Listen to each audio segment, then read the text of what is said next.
अरुंधति कभी माँ नहीं बन सकती थी और यह बात वह भली भांति जानती थी। अपनी बंजर कोख से उसे भीतर से कचोट रही थी और वह कुछ नहीं कर पा रही थी। लेकिन श्यामली के आने के बाद सब बदल गया। कैसे? अरुंधति की आँख खुली तो किसी की ओकनी की आवाज़ सुनकर एकाएक विचार मस्तिष्क में कौंधा। क्या श्यामली को उल्टियाँ हो रही हैं? तत्काल ही बिस्तर छोड़ वह बाहर की ओर लपकी। बाहर जाकर देखा तो श्यामली पौधों को पानी दे रही थी। क्यों नहीं श्यामली, अभी तो उल्टी कर रही थी। श्यामली चौंक कर, जी मैडम जी। अरुंधति श्यामली के कुछ और पास कर मुस्कुराई और भौहें उठाकर शरारती अंदाज में बोली, क्या बात है श्यामली, कोई खुशखबरी है क्या? श्यामली कुछ न बोली, दोनों हाथों से मुंह छिपाकर ऐसे खड़ी हो गई मानो शर्म के मारे अभी जमीन में गिर जाएगी। अरुंधति को बात समझते देर न लगी। श्यामली, यह तो बहुत ही खुशी की बात है। अब तो सुन, आज से तो कोई भारी काम नहीं करेगी और अपने खान पर पूरा ध्यान देगी। और सुन, रम्या कहाँ है? सो रहा है क्या? बुला उसको, मैं आज उसकी खबर लेती हूँ। अब सारे काम वही करेगा, तो सिर्फ आराम करेगी, समझी? अरुंधति के चेहरे पर खुशी, चिंता और उतावलेपन का मिला जुला भाव था। श्यामली शर्मा कर वहाँ से दौड़ गई। अरुंधति ने हाथ को ऐसे उठाया मानो कह रही हो आराम से। थोड़ा हौले हौले चल श्यामली, जरा संभल कर। शादी के 12 साल बीत चुके थे। अरुंधति की ममता तृषित थी। उसकी बगिया में कोई फूल नहीं खिल सका। रह रहकर अतृप्त मात्र तो सूनी कोक में टीस मारता था। सभी कोशिशें कर ली, सभी अच्छे से अच्छे डॉक्टर, बड़े बड़े पंडित, वैद्य, तांत्रिक, ओझे से संपर्क किया, लेकिन प्रकृति उसकी गोद में संतान डालना भूल गई थी। अरुंधति को पौधों से बहुत ही प्यार था। वे पौधों की देखभाल ऐसे करती थी मानो वे उसके अपने बच्चे हों, या फिर कह सकते हैं कि वो जो ममता, जो वात्सल्य उसमें उबल उबल कर बाहर झलकता था, वही स्नेह वह इन पौधों पर छिड़क कर अपनी ममता की प्यास शांत करती थी। रम्या उसके यहाँ माली का काम करता था। बहुत छुटपन से वह अरुंधति के पास था। अरुंधति को उससे बहुत लगाव था। उसने रम्या के रहने के लिए घर के पीछे एक छोटा सा क्वार्टर बनवा दिया था। रम्या अरुंधति का बहुत ध्यान रखता था और खासकर उसकी बगिया का। उसे मालूम था कि इन पौधों में मैडम जी की जान बसती है, सो वह उनकी देखभाल में कोई कसर न छोड़ता था। पिछले साल ये रम्या गांव से गौना करवा कर श्यामली को ले आया था। श्यामली थी तो सांवली, पर उसके नैन नक्श गजब के आकर्षक थे। वह बहुत ही कम बोलती थी। अधिकतर बातों का जवाब बस सिर हिला कर देती थी। काम में बहुत ही होशियार थी, सो अरुंधति के घर के कामों में भी अब श्यामली हाथ बटा देती थी। खाली समय में श्यामली अरुंधति से लिखना और पढ़ना भी सीखती थी। अरुंधति के स्नेह और अकेलेपन की वजह से श्यामली जल्द ही उससे बहुत ही घुल मिल गई और धीरे धीरे दोनों बहुत करीब आ गई। अपनी हर बात एक दूसरे से बांटने लगी। तभी आज अचानक श्यामली की उल्टियों की आवाज़ ने अरुंधति को चौंका दिया। श्यामली माँ बनने वाली है, इस विचार से ही अरुंधति इतनी रोमांचित हो उठी। उसके रोम रोम में सिहरन हो उठी, मानो उसकी स्वयं की कोख में से कोई नन्ही कोपल प्रफुल्लित होने वाली है।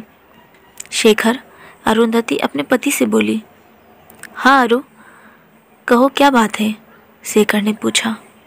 वो अपनी श्यामली है ना, वो माँ बनने वाली है। अरे वाह, ये तो बहुत ही खुशी की बात है।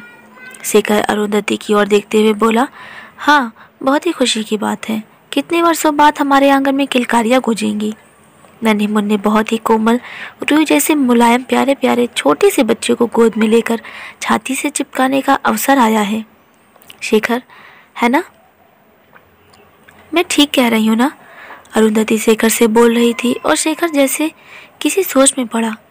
अरुंधति के इस उतावलेपन का आकलन कर रहा था। शेखर चिंतित था, ये सोचकर कि अरुंधति की ममता उसे किस ओर ले जा रही है।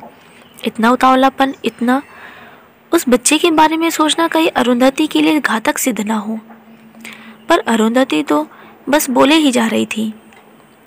मैंने तो श्यामली से कह दिया है कि वह कोई काम ना करे, सिर्फ आराम करे और अच्छी अच्छी चीज़ें खाए, खूब जूस पिए और हाँ, दूध भी ना भूले। दोनों समय पीना बहुत ज़रूरी है। आखिर पेट में एक नन्ही सी जान पल रही है। वे सोचती जा रही थी और शेखर उसमें वात्सल्य का बीज फूटते हुए साफ साफ देख रहा था। अरुंधति का अधिकतर समय अब श्यामली की तीमारदारी में ही निकलता था। उसको समय से खाना खिलाना, जूस पिलाना, जबरदस्ती दूध पिलाना, समय समय पर डॉक्टर से चेकअप करवाना, सब अरुंधति खुद करती थी। रम्या और श्यामली तो जैसे मैडम जी के युगों युगों के लिए आभारी हो गए थे। कौन किसके लिए इतना करता है, वे भी घर के एक मामूली से नौकर के लिए। उन्हें तो समझ ही नहीं आ रहा था कि वे मैडम जी के इन एहसानों का बदला कैसे चुकाएंगे।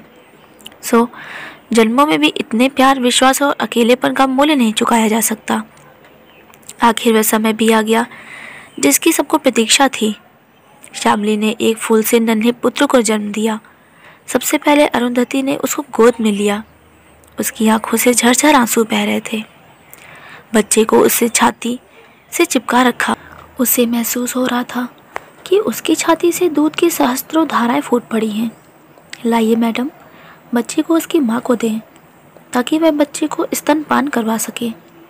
अचानक नर्स की आवाज़ से अरुंधति की तंद्रा भंग हुई।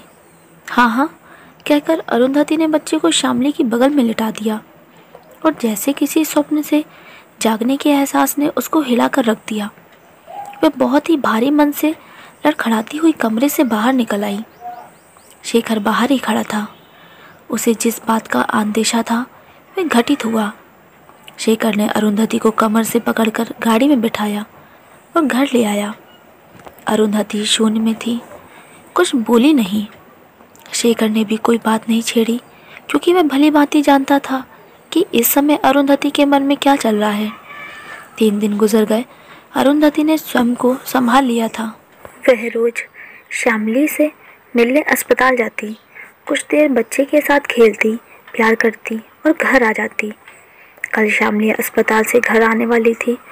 अरुंधति ने स्वयं रम्या के यहाँ सारी व्यवस्थाएं करवाई ताकि श्यामली और बच्चे को कोई परेशानी ना हो।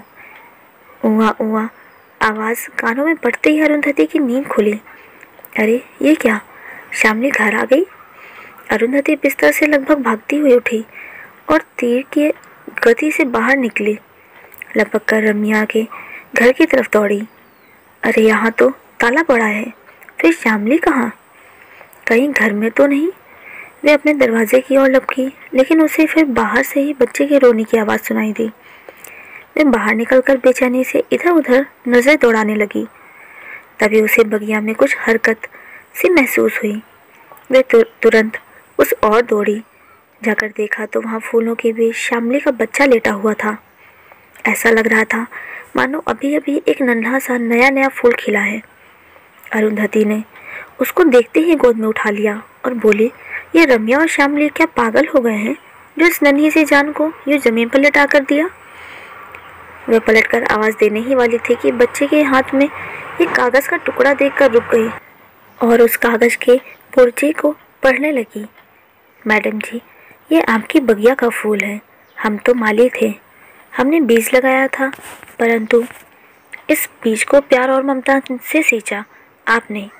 अब इस फूल पर सिर्फ और सिर्फ आपका अधिकार है। आपकी श्यामली।